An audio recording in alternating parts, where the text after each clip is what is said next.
বন্ধুরা, সম্পূর্ণ পর্ব দেখতে চ্যানেলটি সাবস্ক্রাইব করুন। রেহান হেসে রূপাইয়ের মাথায় হাত রেখে বলেছিল, ভয় পেও না, এতগুলো রোগী আমার অপেক্ষায় আছে, আমি তাড়াতাড়ি ফিরে আসব। রূপাই তখনও জানতো না কয়েক ঘন্টার মধ্যেই তার জীবনের সবচেয়ে বড় ঝড় নেমে আসতে চলেছে। অন্যদিকে হাসপাতালে পৌঁছেই রেহান বুঝতে পারে পরিস্থিতি স্বাভাবিক নয়।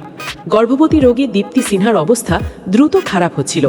রেহান বারবার ডক্টর গাঙ্গুলিকে অনুরোধ করে দ্রুত সিজার করার জন্য, কিন্তু ঠিক সেই সময় ছদ্মবেশে হাসপাতালে ঢুকে পড়ে মধু। সিসিটিভি ক্যামেরা বন্ধ করে দিয়ে সে সরাসরি দীপ্তির কেবিনে যায়। সাদা কোট, মুখে মাস্ক আর ছোট চুলের উইগ পরে নিজেকে ডাক্তার পরিচয় দেয়। রেহান স্যার পাঠিয়েছেন, এই ইঞ্জেকশনটা দিলে আপনার বাচ্চা ভালো থাকবে। অসহায় দীপ্তি বিশ্বাস করে ইঞ্জেকশন নিয়ে নেয়। কয়েক মিনিট পরে শুরু হয় বিপর্যয়। দীপ্তি হঠাৎ চিৎকার করে ওঠে, পেটের বাচ্চার নড়াচড়া বন্ধ হয়ে যায়। হাসপাতাল জুড়ে আতঙ্ক ছড়িয়ে পড়ে। রেহান নিজের দায়িত্বে দীপ্তিকে ওটিতে নিয়ে গেলে ডক্টর গাঙ্গুলি ক্ষেপে যান। তুমি কে, ডাক্তার না নার্স? অনুমতি ছাড়া রোগীকে ওটিতে আনলে কেন? রেহান কাঁপা গলায় বলে, ম্যাডাম, আগে রোগীকে বাঁচান, পরে আমাকে যা শাস্তি দেওয়ার দেবেন। কিন্তু পরীক্ষা করেই গাঙ্গুলি ভয়ঙ্কর কথা বলে বসেন। বাচ্চা রেসপন্স করছে না, আমার মনে হচ্ছে বাচ্চাটা নেই। মুহূর্তেই ভেঙে পড়ে দীপ্তি। আমার বাচ্চা, আমার বাচ্চা! তার কান্নায় পুরো হাসপাতাল কেঁপে ওঠে। ঠিক তখনই হাজির হয় দীপ্তির স্বামী ও পরিবারের লোকজন। দীপ্তি কাঁদতে কাঁদতে বলে, রেহান আমাকে ইঞ্জেকশন দিয়েছে, না হলে ওর পাঠানো একজন মহিলা দিয়েছে। এই অভিযোগ শুনেই রেহানের ওপর ঝাঁপিয়ে পড়ে সবাই। আমার বাচ্চাকে মেরে ফেলেছিস? ঘুষি, লাথি, ধাক্কায় রেহান মাটিতে পড়ে যায়। রেহান শুধু একটা কথাই বলছিল, আমি কিছু করিনি, আমাকে ওটিতে যেতে দিন, এখনো বাচ্চাটাকে বাঁচানো সম্ভব। কিন্তু কেউ তার কথা শুনছিল না। সেই সময় নাটকীয়ভাবে সেখানে এসে হাজির হয় মধু। সবার সামনে সে রেহানকে বাঁচানোর অভিনয় শুরু করে। প্লিজ, ওকে মারবেন না। কিন্তু ভিতরে ভিতরে সে আনন্দে হাসছিল। মনে মনে বলছিল, আজ থেকে তোর জীবন শেষ রেহান, এবার তুই আমার কাছে মাথা নত করবি। এরপর পরিস্থিতি আরও খারাপ হয়ে যায়। কিছু সাংবাদিক খবর পেয়ে হাসপাতালে চলে আসে।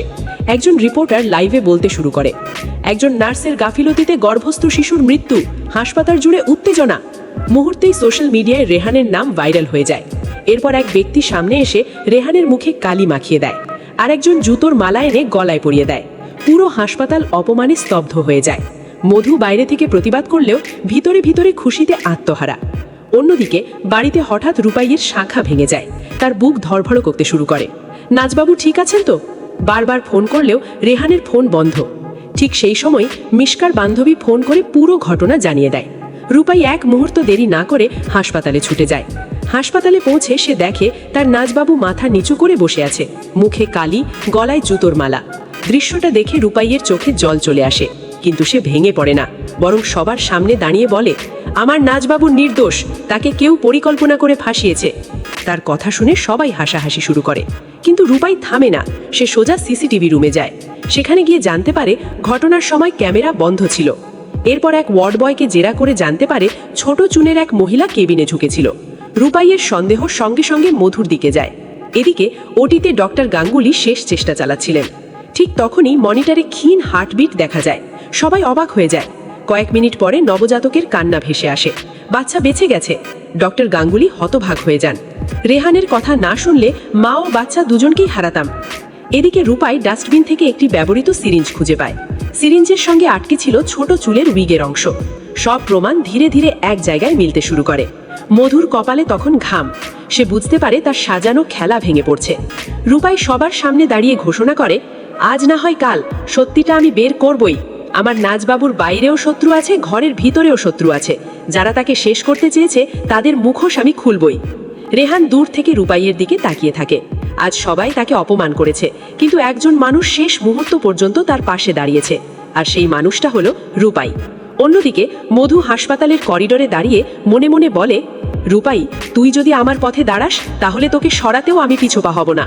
আর ঠিক সেই সময় শুরু হয় আরও বড় ঝড়ের প্রস্তুতি। হাসপাতালের সেই উত্তপ্ত ঘটনার পরও রেহানের মাথায় একটা চিন্তা ঘুরপাক খাচ্ছিল, দীপ্তি সিনহার অনাগত সন্তানকে যেভাবেই হোক বাঁচাতে হবে।